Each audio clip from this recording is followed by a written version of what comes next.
Aubergine qui fait 6 aubergines grosses, 2. Le travail de préparation débute par une prise de contact avec la cuisine pour savoir un peu ce qu'ils veulent. Ensuite, nous on intervient sur le terrain, on récolte les produits. Ensuite, ça va passer en station de lavage. Ensuite, ça va être pesé, conditionné, chargé dans le véhicule et livré directement au restaurant.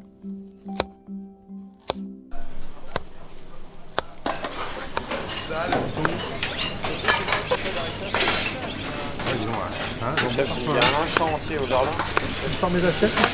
Ouais, tu fais 2 petits carpaccio, fleur d'oranger. Elle est forte la fleur d'oranger, pas le gaffe. C'est le carpaccio. Alors l'arpège, donc c'est une très longue histoire. Oui, c'est quand même passé beaucoup de choses en 25 ans. Je dirais qu'aujourd'hui, il y a quand même toujours cet esprit où on a vraiment envie de définir, je dirais, une aventure. Une aventure plus qu'un métier, ou une aventure où les sens sont de plus en plus ciselés, de plus en plus précis. Hein. Il y a la beauté du geste, le goût bien sûr, le parfum d'un légume, l'oreille, savoir écouter le chant du feu sur une cuisson, et puis le visuel, qui est le premier sens à être sollicité quand vous êtes à distance, notamment dans un jardin.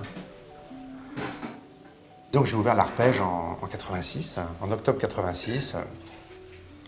Et je dois dire que c'était assez merveilleux parce que quand on est chez soi, on fait quand même une autre cuisine. Moi j'avais besoin d'être chez moi, j'avais envie d'avoir ma maison, de façon je dirais, à être encore plus performant, à être encore plus créatif.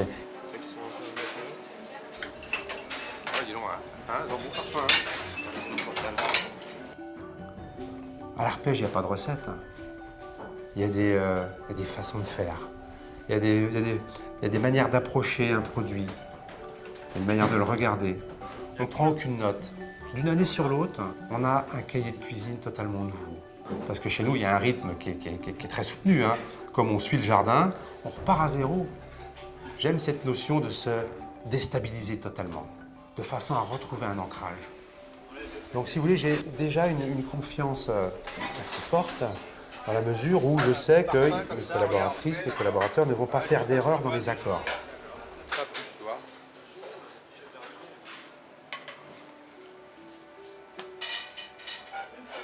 C'est une maison vivante. Et je crois que c'est la clé d'un endroit. C'est un peu une maison déstabilisante. Comme me disait un cuisinier l'autre jour en partant, il me dit chez vous, c'est rock'n'roll. Oui, mais bon.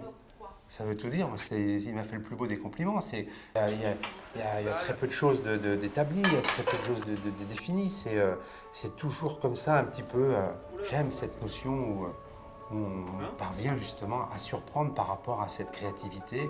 Et donc tout part de là. Et ensuite c'est l'orchestre, tout commence à vibrer. Un service, c'est un Grand Prix de Formule 1. Donc je leur demande d'être concentrés pendant 4 heures. Je sais que c'est pas simple, je leur dis. Mais je veux que vous soyez dans votre élément. Après, vous faites ce que vous voulez, vous allez vous détendre. Mais pendant 4 heures, vous ne pensez qu'à ce que vous faites. Et ça, c'est valable pour tout le monde. Ce qui est important, c'est d'abord qu'on se soit fait plaisir en cuisine et que le client également se soit fait plaisir à la table. Donc ça, c'est important, c'est un partage. Toujours cette notion de partage. Après, à vous de trouver les tempos entre ce que vous voulez en fonction de ce qu'il y a dans le panier. Donc ça, si vous voulez, pour moi, c'est un confort de travail fantastique. J'ai tendance à pousser la créativité, justement pour parvenir à cette excellence. Essayer d'aller encore plus loin, je dirais, dans les accords, dans les imbrications de parfums, de saveurs, dans les textures. Faites fonctionner votre visuel par rapport aux couleurs. suffit le jus?